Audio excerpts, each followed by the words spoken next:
Welcome to Hobbynewsdaily.com, an online resource for the latest news about sports cards, memorabilia, and other collectibles. We hope to provide information and a little fun with your hobby experience. Every morning, you can listen to the Hobby News Daily Morning Minute for a quick update as you start the day. As of recording this episode, we are about almost done with the first round of the MLB draft. And usually what Topps has done with, like they did it for baseball or basketball, they've done it for football, is they've come out with draft cards, like Topps Now draft cards. And it doesn't, from the looks of it, Topps is not going to do this with baseball, which I find, I don't know, I guess I find it interesting because it's like they have the license. And I guess that's kind of the point of Bowman, like Bowman Draft. They want that to sort of be the first card. But then the other interesting piece of it is that, at least from when I was doing a little bit of research, I couldn't find previous years where they had done this. Now, like I said, if they have done this, it may negate what I'm saying, but when I was looking, I didn't see them do this. There was a couple of Topps Now futures game cards that came out. So, like, the MVP was a player. Oh, well, you know what? Actually, maybe those are prospects. So that, and they probably have actual other Bowman. So actually, now that I'm saying it, now that I'm putting some pieces together, it's maybe not as big of a deal, I think, as I was thinking it was. Now that I'm saying it out loud, but I think the cool thing that baseball has done they've done something that it feels like other sports have tried to spread everything out, where Topps is like, no, we're doing everything, or sorry, not Topps, the MLB is like, no, we're doing everything together. Like, the All-Star Game is coming up. They did the Futures Game, which I guess is, part of the All-Star Game, I would say. But they've also changed the draft. So the draft wasn't always during the All-Star break, and now they're making it, I think very smartly, they're making the draft part of the All-Star festivities. Like, it's all part of it, which we've seen other sports, like I said, with baseball, or I keep saying baseball, basketball and football. They try and do it in the offseason, which I think for baseball, the rookie structure from player getting drafted to playing in the league is obviously going to be much different. So I'd say that's probably why they are putting this draft, why they're doing the draft during the All-Star weekend. I don't think that they do any, like, festivities with the players getting drafted, which, sorry, another piece for this draft. The number one overall pick was a player that played for the baseball team that I'm working for this summer in the Cape League, Travis Bazzana. He was the league MVP, and he's the number one pick overall, which that's very cool. And then there was actually the number 3 pick, also played for the Commodores, which is the team that I work for. But he actually only played a couple games, then he went to Team USA, which is what Jack Cargliano, I forget how to exactly pronounce his name. He was supposed to play for the team, but again, was good enough that he actually went right to Team USA last year for their training camp. Didn't come here, unfortunately. And he was actually the number 6 pick. Charlie Condon, who was insane this year, like had a crazy good batting average and had like a ton of home runs. He went 3rd overall, which I think that then means that for this year's Bowman Draft, I mean, unless they change things, they usually do the 1st and the 3rd pick in Bowman Draft, and then they do the 2nd pick as, like, the top player in next year's Bowman Baseball. So we're potentially going to see those 2 players in Bowman Draft. And I guess Topps isn't doing the baseball draft cards because they want that first card of the first Bowman card to be the first licensed card for the player. I think it would be cool if they did some draft stuff. I mean, on one hand, I understand that they want the Bowman draft cards to be the card that people are collecting. And I mean, you've heard me speak very fondly of Topps Now as one of my personal favorite products that I think is very underrated. I think I don't know. I think it's underrated. I can see how people don't like it also.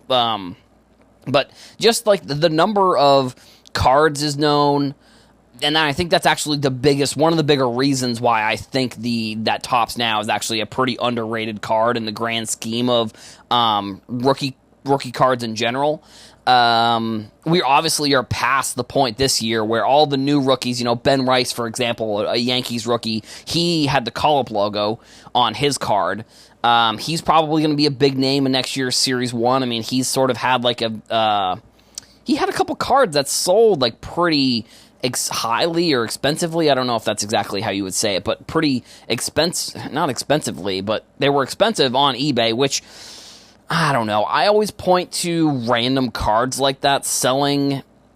I don't know. I don't believe that the cards actually sold. Like, if people can objectively look at it and say there really isn't a good reason why this card did sell, I don't know. I find that maybe it's not all the time, but I would say a decent majority of the time, those cards, the sales are not actually legitimate.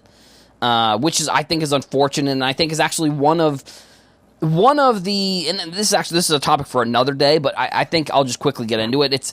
I think shill bidding and fake sales are actually one of the biggest problems within the next step of legitimizing this industry is that type of stuff, and I think that's another conversation for another day.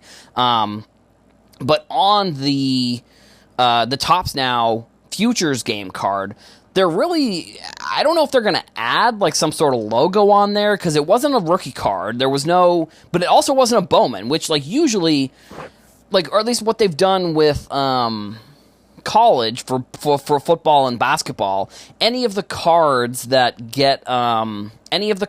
are like pre-rookie cards get the Bowman logo, but this one just was like a Topps Now card. So I don't know if it's like a change in strategy. Like, there wasn't even like a futures game. Like, I figured they would put some sort of logo on there. Because again, we're getting into the conversation of like, if we are saying Topps cards are rookies, this would be, probably that one of that player's first Topps Now card, or Topps cards, which I guess, he is wearing the futures. Actually, I don't know. I mean, again, I'm actually, my opinion on this sort of topic has changed a little bit now that I'm saying things out loud. But just the thought that like this card itself, I don't know. I'm not sure if in the future this becomes sort of a more interesting card. I just think some of these like pre-debut rookie cards or pre-debut cards are interesting to me, because again, we'll know the print run. I don't know, maybe people don't really care that much about them. I think probably the parallels of these cards, people would care a little bit more. Like whether it's the debut Topps card, which I still think the Topps Now debut card, I actually think, in my opinion, is more important than like the regular flagship Topps card. And I think the reason maybe why it hasn't caught on as much is because you're not pulling it from a pack. And I think that's one reason why a lot of people maybe don't like the Topps Now concept, is because it is a non-pack pulled card. I think I said that. It was a little bit of a tongue twister, but I think I said it correctly there. I think people within the hobby are very traditional when it comes to what they consider rookies and with the cards that they want to collect. So I could see that being a reason why the Topps Now isn't really catching on like it would be. But I don't know. Like I've said, I think that the print run knowledge of knowing that this card has, 20,000 or 10,000, depending on the player. I mean, even if it's 50,000, I mean, the record is going to be less than, like, the record for Topps Now card, which I don't believe was a, I don't believe that's like a rookie. I know unfortunately, the Wander Franco call-up card I did buy, and that card was in like the high 80s, I believe, or 80,000s in terms of how many sold. Obviously unfortunate because there was some other news where I think he was maybe prosecuted, or there was some sort of police activity within that scenario. I don't remember exactly what it was. It was no one's really reported on it. I saw it like on ESPN, like as it was scrolling, and I was like, yeah, well, I mean, that's really, I don't know. It's pretty. It's unfortunate that we saw that within, the league that could have happened. But either way, we have the All-Star game coming up. The Home Run Derby also coming up. The Home Run Derby was, I think, one of the sports events that did have some effect on cards for a little bit, but I don't think as much anymore. I think, the year that, I believe it was the year that Vladimir Guerrero Jr. was a rookie, either that year or was the second year, I think that affected his cards a little bit, that he was in the All-Star or in the Home Run Derby, which Bobby Witt, I think, he's in the Home Run Derby. And, I mean, something also that I think is interesting, I don't know if necessarily people have talked about it that much, is like Paul Skeens is one of the big rookies from this year, and he's going to be he's the All-Star game starter for the NL, so that's really cool. I mean, a rookie like that, and again, I think it goes back to similar what I was talking about last week, where I think that the industry is so driven by prospects and rookies that when we don't have it for a couple years, it can create a cycle where people don't care as much about the industry, because the rookies and players who are the drivers of these products are not as interesting or not as good. But when we start to see more players that are rookies that are important that year where they are a rookie and they have rookie cards, that's where I start to see a little bit of a shift in the overall thought process of what people think about the industry kind of as a whole. The statement and point that I'm going to make on today's podcast could potentially contradict some of the things that I've talked about with Topps and Fanatics. I think that they have done a great job putting out information about products over the past year or two. I think with most of Series 1 and Series 2 around those dates, they've done a really good job at highlighting who are the rookies in there, what are the important cards, stuff along these lines. But I think something that they've done with, I guess maybe it's Topps Chrome specifically, but it could be with other products. I just know, I'm just making this point because I've seen it with Topps Chrome, is their release of what all the inserts and what all the cards within the product are going to look like. I understand releasing what the autograph card is going to look like, or what the base design, which the base design, that's, with Topps Chrome and Flagship, it's the same from the beginning of the year.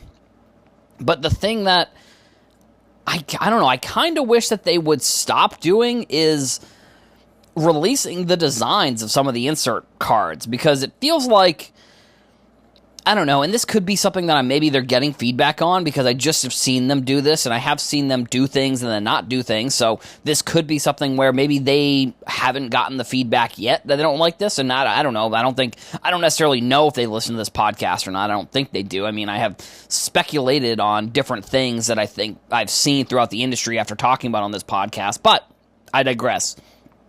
I think that they are potentially releasing too many of the designs for new inserts and products.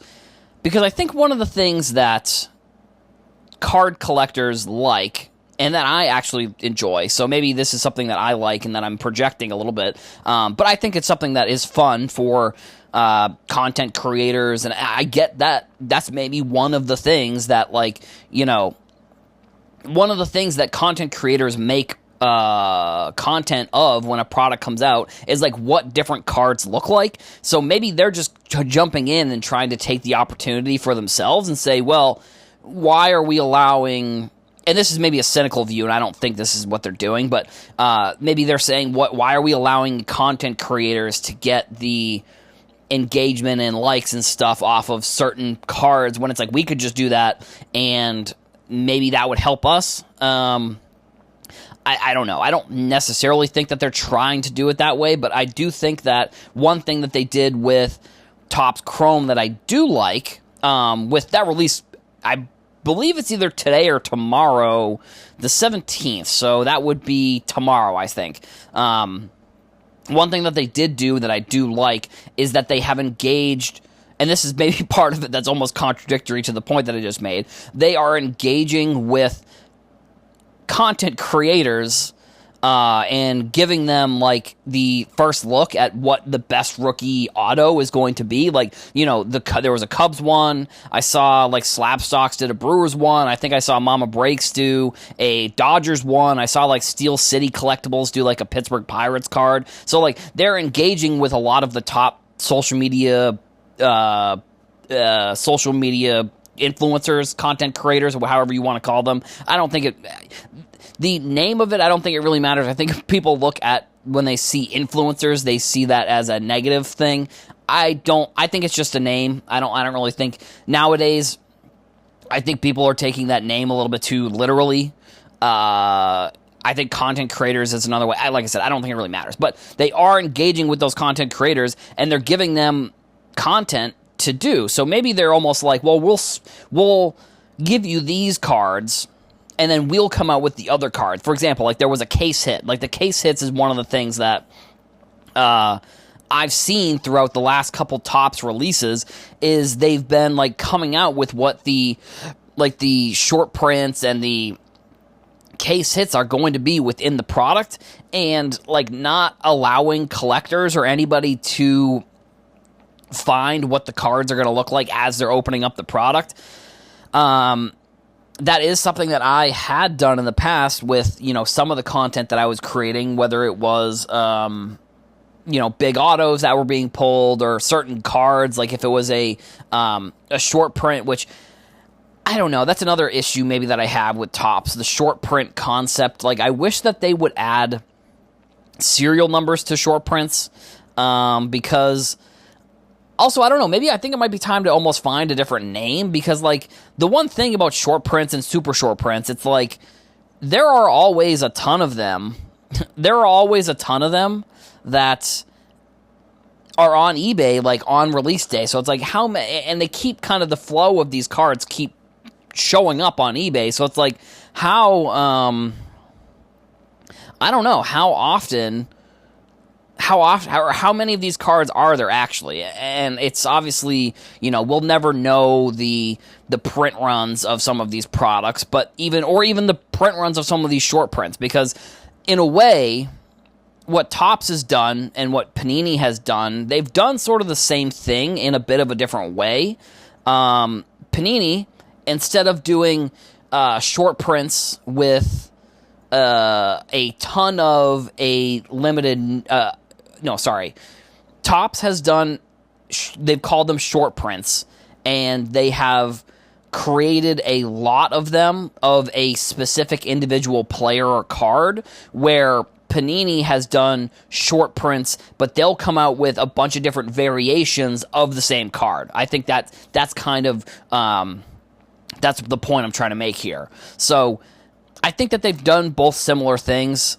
I think that maybe it's time that they need to come up with some sort of different name for them, because calling them short prints implies that there aren't that many of them. But if you look at, like I said, eBay, when the product gets released, it seems like there's a decent amount of them that are coming out of packs and being posted on eBay. Now, that also could just be an influx of what we see when a new product comes out. Everybody's trying to sell their cards. Everybody's trying to be the first to sell that rookie or the first to sell one of those autographs, because you always see those cards go for a bit more, which that's always something that has confused me, if I'm going to be honest, with cards. The supply and demand aspect of cards I've always been confused by how the first card or like the first few cards end up being the highest value or highest priced compared to when it eventually comes down in price. even though like there are a ton of people opening the product on release day and around that time, it seems like it should be the opposite. But I don't know. And that's one thing I'll never understand, I think, with sports cards is no matter how many pieces of content, no matter how many videos, no matter how many releases, every single time it seems like that first card that ends up selling is always the highest, always the most expensive, even though it's like widely known that like the price is going to come down 10x if you just wait like a week or two, like, and that's not even, I'm not even talking about like how the Mac Jones PSA 10 Donruss football card sold for $3,000 and now it's worth like it's worth like $1 now. Obviously that's, for other reasons the price of that card came down. But even when Mac Jones was still at the height of his being a prospect, I don't know, it was still only like $50. Like, it's just, I'll never understand that. So I think just overall, like I said, I wish that Topps was a little bit less willing to release the designs of some of these short prints. Like, I think it's fine to come out with information about them or to do something around the card, but I think, in my opinion, I think it's more fun when the card design is a bit of a surprise, if I'm going to be honest. Like, and also, I just am not, the other part of it is, maybe it's just that I'm not as interested, honestly, in these short prints or super short prints, like the case hits, for example. Like when Topps is coming out with the case hits, like, it's like, I don't know, they're just not cards to me. It's like, I don't know, there's just something about them that doesn't hit the same, like, no pun intended. Like, I don't know if it has to do with, like, that they should be autographed, or, I don't know, it's just something about a base card, and I know it's not a base card because it's a case hit, but I'm going to call it a base card because it doesn't have an autograph, it doesn't have a piece of memorabilia, so in my opinion, that it's going to, for me, it leans more towards a base card than it does what I think the actual gravity of what the card should be.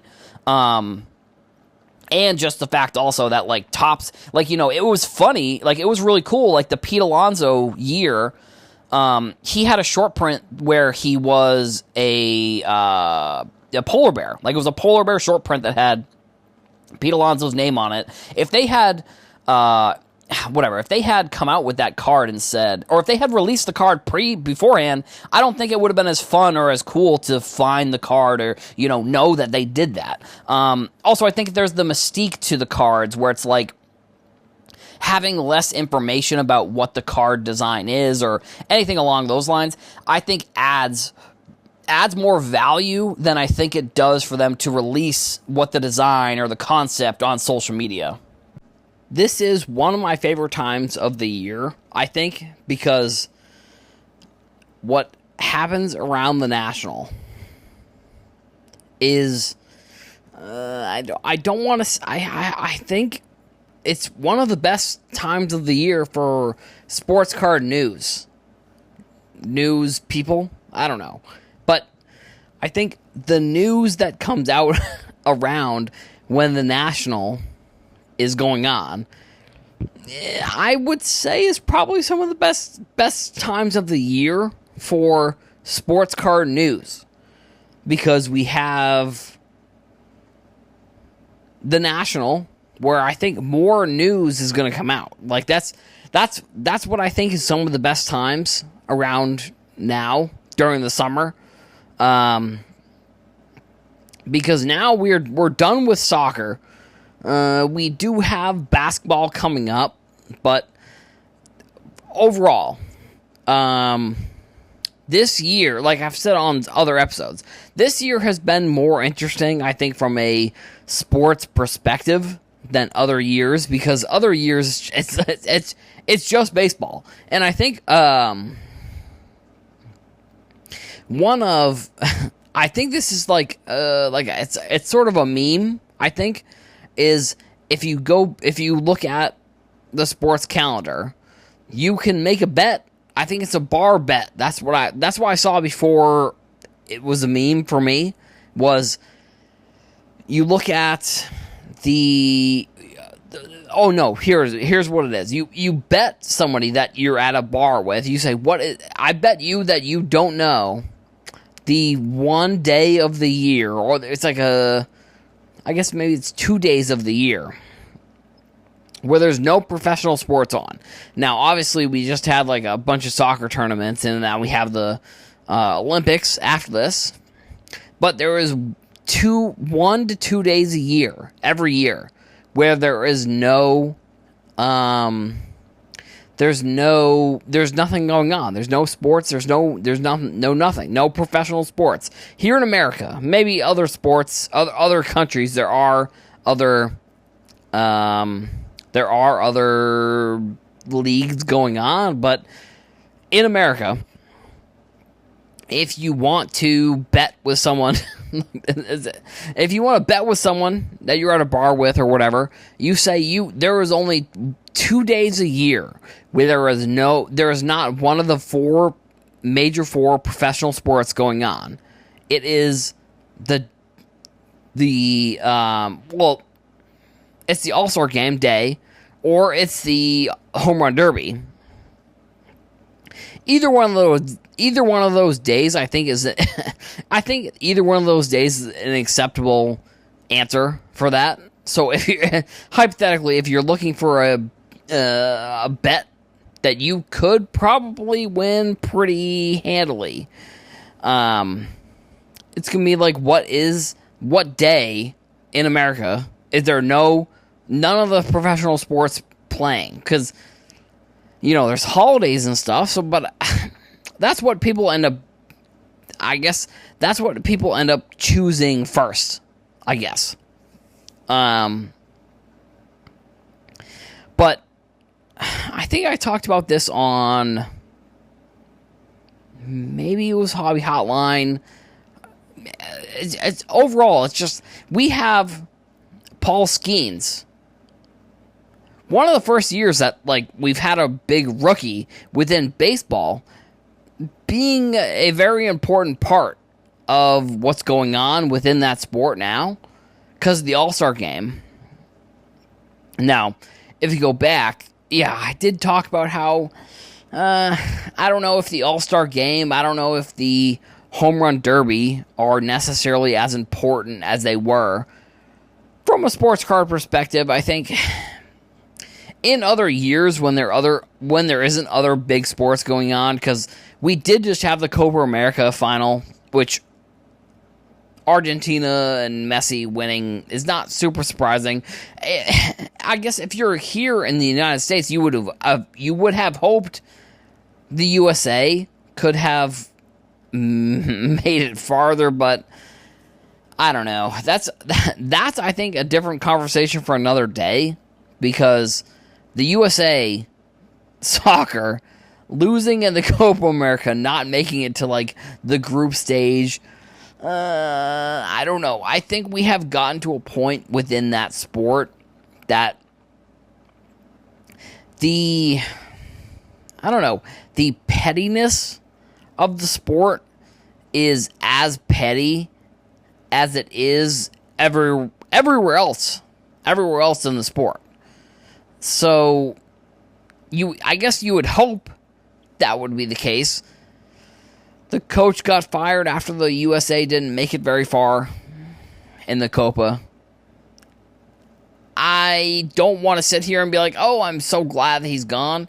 But the USA, they need another coach. And if they didn't get rid of Buchholzer this year, he probably would have been the coach until the World Cup. And that would have been this World Cup is the best chance that USA has to win the World Cup.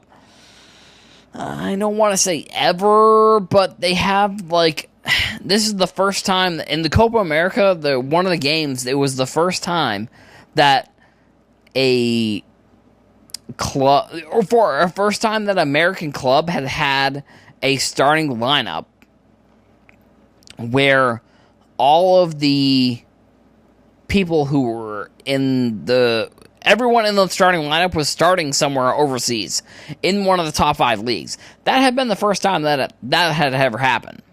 So, I think overall, with the way that sports are coming, and with the way that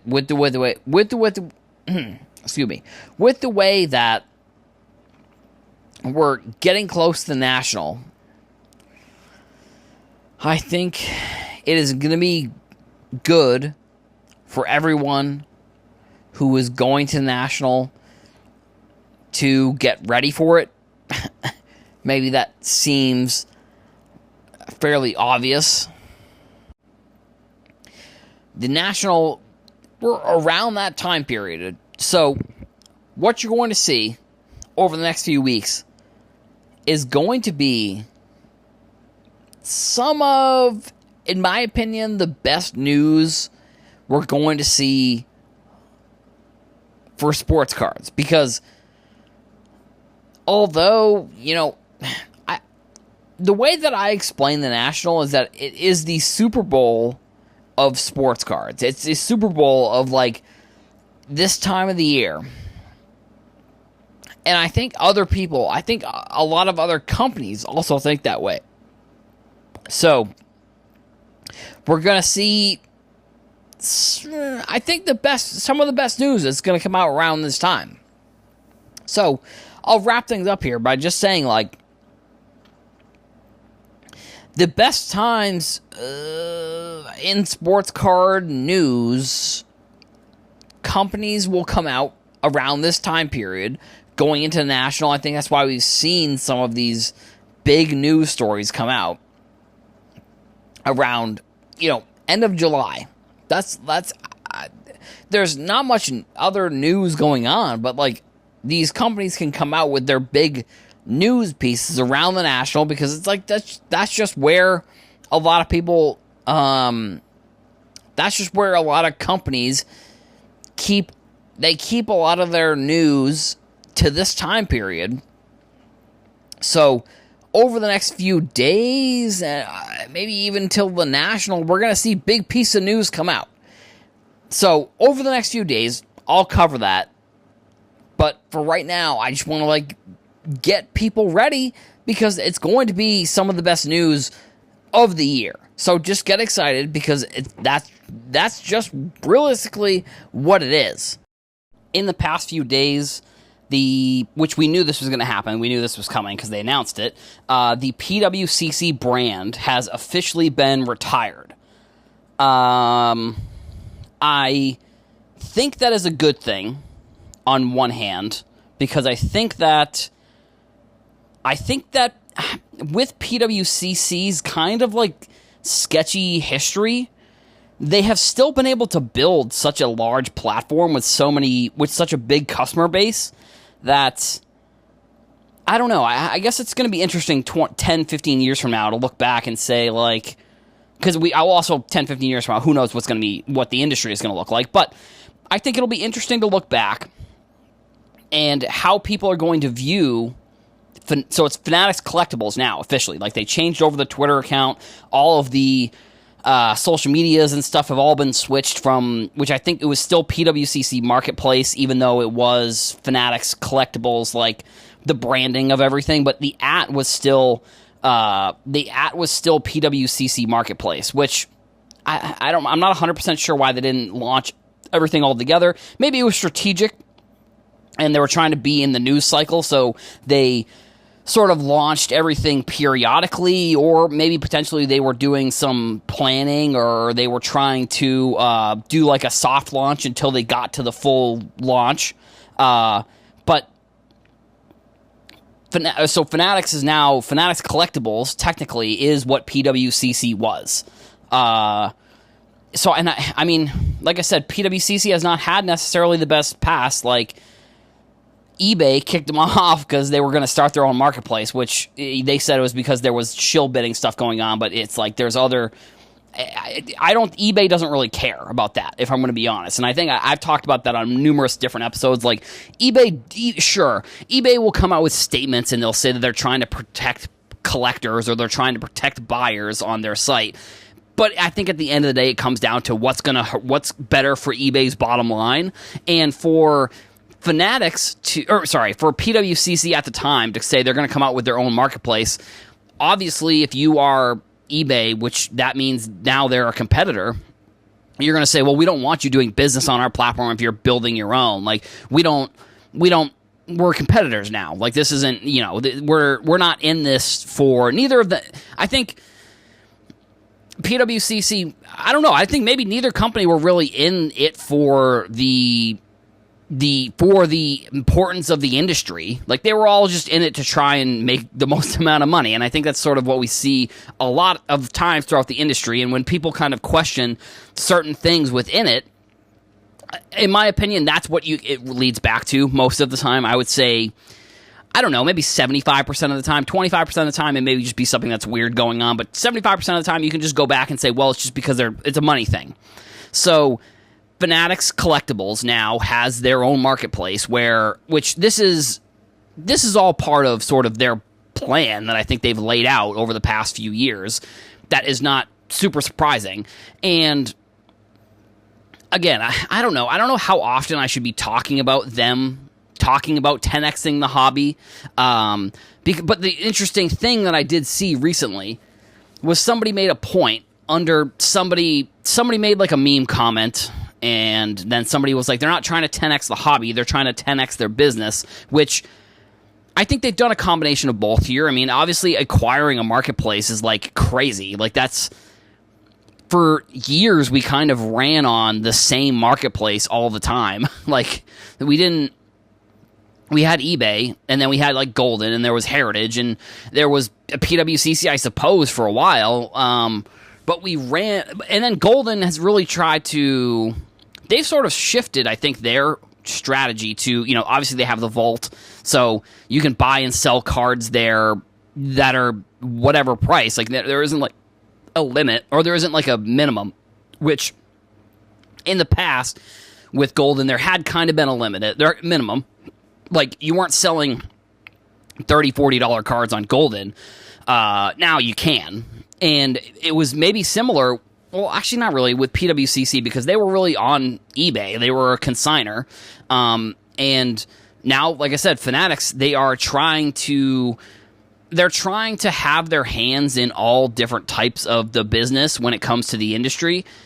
And I guess we'll see what ends up working out, because I'm not even going to sit here and say that I think everything that they're doing is going to like work out, because that's just not a realistic expectation. I think that they have a lot of people who, I think that from what they've done so far, at least, I think they have a lot of people working on the sports card side of their business that clearly know the industry. I mean, I don't think you go out and buy PWCC if you don't understand the industry, and you don't, like, they probably looked at it, I don't want to say it's damaged goods because of the branding, but like, they didn't go out and buy Golden, they didn't go out and buy Heritage, they went out and they bought, I think, I don't know, I'm not going to say highest upside necessarily, but I think they bought one of the vaults that, if you just look at it, they're probably number 2 or 3 behind Golden and then eBay, like, in terms of like auction houses. Like, obviously Heritage and other REA, other auctions are going to have maybe more valued cards. But I think if you look at what PWCC has done in terms of their customer base and the amount of cards that they sell every week and every month, I think that they have to be probably in the conversation for one of the top auction houses. And now that entity is owned by Fanatics, and now it's not even PWCC anymore. I guess that's interesting. I don't know, because they didn't do that with Topps, which I think was a smart thing. Like, they've been buying these brands, and then they're picking and choosing which brands they want to keep going or which ones they want to retire. In this case, PWCC, they wanted to retire it, which, like I said, I think is a good idea for them to grow this new thing that they're trying to do. Whether it works out or it doesn't work out, I don't know. I mean, I don't see how, we have seen some auction houses not work out. I think like Star Stock, for example, you could point to that and say that was an auction house that didn't work out. But I would say a majority of auction houses end up being, pretty relevant in this space. especially if you can do, I think the type of marketing that Topps and Fanatics are, well, so it wouldn't be Topps, it would be Fanatics, because, like I said, I always get them confused, but, I always say that too, but the type of marketing that I think Fanatics is going to be willing to do with this marketplace, I think will be very interesting to watch. Do I think it's going to succeed? I think that I probably say that this is probably one of the things that 20 years from now, we're going to look back and say this was a good move for Fanatics to get into this marketplace, to get into the marketplace game, because that's what this is. It's a different side of the industry that they're even putting, their different types of affiliations to the side. They're saying, we don't care if it's a Panini card. We don't care if it's an Upper Deck card. Like, this isn't going to be just an auction house where we are exclusively selling one type of card. Like, they're going to try to do all of these different types of things, or not even try, because it's already in place. Like I said, the branding maybe hurt the overall success of the marketplace, but I think now that it's owned by Fanatics, ultimately, I think it's going to be a good move for them. I think it will be. Like I said, I'm more optimistic. I think if you listen to this podcast, you probably know about my optimism for a lot of stuff Fanatics is doing, a lot of stuff that's going on in the industry. I think it's a lot of long-term stuff that we, over the past few years, have been so used to the instantaneous change or the instantaneous thing within the industry, when it really, I don't know. I mean, speaking with tons of people, like, going on Hobby Hotline, I always try and get a perspective from people. Rich Klein, for example. Shout out to Rich. He's been in this hobby for forever. And I try and get his perspective, and I try and get other people's perspectives of the hobby before I was in it, because they're the people who, have been in this industry for almost their whole lives. For a lot of these people, they've been in the industry for more years than they haven't been, almost double the time, if you depending on who you're kind of using as the example. But, like, I think that overall we're going to see a lot of things change. And like I said, Fanatics coming in and buying an auction house shouldn't necessarily be surprising. Like, I think I would be interested to see if they come out and they buy, like, I don't know, some other type of like a streaming service, or if they try and buy like somebody's like YouTube channel. Like, it just wouldn't surprise me if they looked at an entity that was like Topps, or they looked at an entity that was like PWCC, an already established brand that has customers and has equity, and they were to buy that and then just turn it into a Fanatics entity. Now, they didn't do that with Topps. In this scenario, they did obviously change the branding from PWCC, and now it has officially launched everywhere, all over the place, and it's now officially Fanatics Collectibles. Depending on how you look at this, I think that you could argue it's a big piece of news, but at the same time, I could also argue and see the other side where it says, who really cares? So, a Jordan card, the number 21 of 23, one of the 1997 Upper Deck All-Star jersey cards. It originally, back in 2021, was sold through Golden and was the most expensive Jordan card sold of all time back in 2021. That card was, whoever the owner was, decided to get it regraded. The original grade was a PSA 8 and a 9 auto. They decided to get the card regraded, and they got it regraded, and it came back a PSA 6 with a 10 auto. Now, this, I think, I don't know, it's really I don't know, it doesn't really make much sense, if I'm going to be honest, and, we obviously know that this is the same card, because it's a serial numbered card. It's numbered 21 of 23, it has the same patch in there, and the person who bought it for, well, I guess maybe we don't know if it's necessarily the person who bought it, but it sold back with Golden for $2.1 million. I guess in theory, we don't know if maybe this has sold in the past to a different owner, or if it's, I don't know exactly what has happened here. But I don't know. I think one thing that I look at this and I say, I think that a person who is willing to get that card regraded maybe looks at it and says, a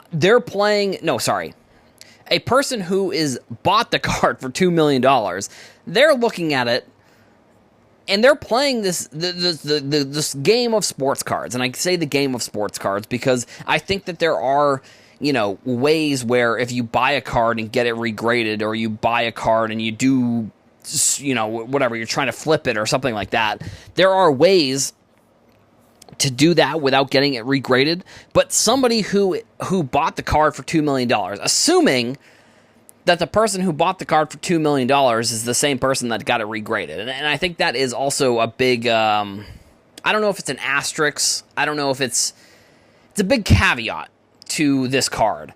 They're playing in a different ballpark, I think, than a lot of people within sports cards. Because somebody who is able to buy a card for $2 million, I've spoken about the type of people who can buy those cards in the past, with whether it's you're selling a card or you're buying a card, the opportunity cost of a card like that coming around very often. You're probably willing to, if you have the money, you're probably willing to spend a little bit more to get this card because like I said, opportunity cost. The opportunity to buy one of these 23 versions of this card, probably not very frequent. To buy a card at that grade, like to buy a card like a PSA 8 with a 9 auto, I don't know. Again, it's something I've seen people talk about on Twitter, so I don't know if it's, I don't know. I don't know if it's a story. I think it probably is. I mean, it could also be, like somebody who is buying a card for $2 million, maybe they're buying it with the intention of doing some sort of tax thing with it, because to look at the card and to want to get it regraded at an 8, PSA 8 with a 9 auto is like, it almost seems like PSA should have been like, no, we're not regrading this. Like, this is, like, I wonder if PSA offers that type of service, because maybe they don't. Maybe they look at it and say, well, we want the commission, so we're not going to tell you to not regrade it. Also, it just shows you how grading in general is so subjective. And I have had this argument with people for years about how it's not, and how there are grading standards at all these companies. But if you were to have 10 graders line up and look at a card and say, especially this card, for example, because it has a grade and it has an auto grade, if they were to look at both of those things, I'm not saying 10 out of 10 are going to be different, but in this scenario, 2 out of 2 are different. Like, 2 out of 2 are so significantly different that I wouldn't be surprised if somebody were to regrade this card. Like, if the person looks at it and says, no, this is not a PSA 6, I don't know. And this gets into the whole conversation of regrading and how I don't love regrading of things. Like, if I were PSA and I were a grading company, I would actually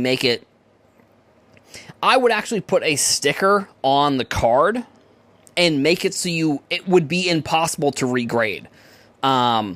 And maybe that contradicts the point that I just made about how it's subjective, but like the grading in general is, I don't know. Until we get to the point where they're able to 10 out of 10 times say that, whether it's an AI or whether it's a person or whatever they're doing, until we get to a point where 10 out of 10 times they're able to look at a card and say, this is what the grade of that card is, then it's the system that they have in place is not correct, in my opinion.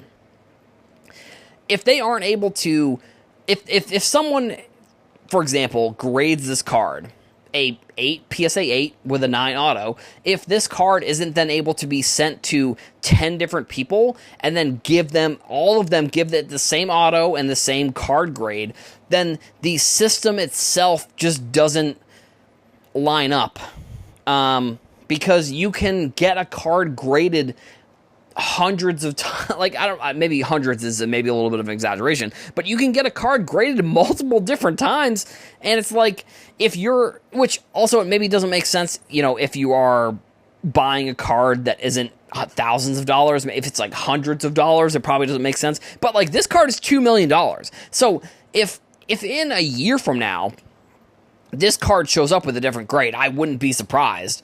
Like, the person who decided to regrade it is not going to sit there and be like, a PSA 6, like that's bad. Like, also, I just don't understand how a card can be in a PSA case. It just doesn't, the whole process is kind of, I don't know, it just doesn't make sense to me. And I wish that there was a way that we could effectively look at something like this and say, we 100% trust what they're saying. The grade is what the grade is that they're giving this thing is what the grade is, which I think this is a perfect example of how it maybe isn't. And I don't know, like I said, maybe it could be that the person is looking to, do something with taxes. Like, maybe they're looking for a tax write-off and they're saying, I don't know, like, they're fine with it being a 6. Like, maybe they look at it and say, well, if it's a 6, that means I will sell it, and I'll sell it for $1 million, or I'll sell it for 800 or 600,000, or whatever the card ends up, if they decide to sell it, and they'll just be fine taking taking whatever they get back, but then also being able to write off for their business these types of things, which I guess it's like very, I don't want to use the word sketchy, but it's like the sports card industry is so, it's similar to modern art, where it's like, the whole, I've heard a conspiracy theory with modern art that, like, if you buy a painting for cheap and then you go to an appraiser, and I'm using appraiser in quotations here, because what ends up happening is that the person buys an unknown artist painting, and then they go to an art appraiser who just says it's worth 10 times what they paid for it, and then the person just donates it, and then, they bought an asset for whatever, let's just say $10,000, and they were able to donate $100,000. So I don't want to say that this is what that could be, but I'm saying that it's not necessarily out of the realm of possibility that could be the case. So, I don't know. There are a bunch of different angles on this story that I don't really like. I don't like this side of the grading industry. I don't like this side of the, the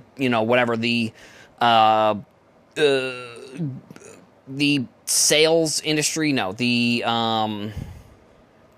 appraisal, the pricing industry, I don't know. Whatever it ends up being, whatever you could consider. I don't know the exact term that I'm trying to look up here.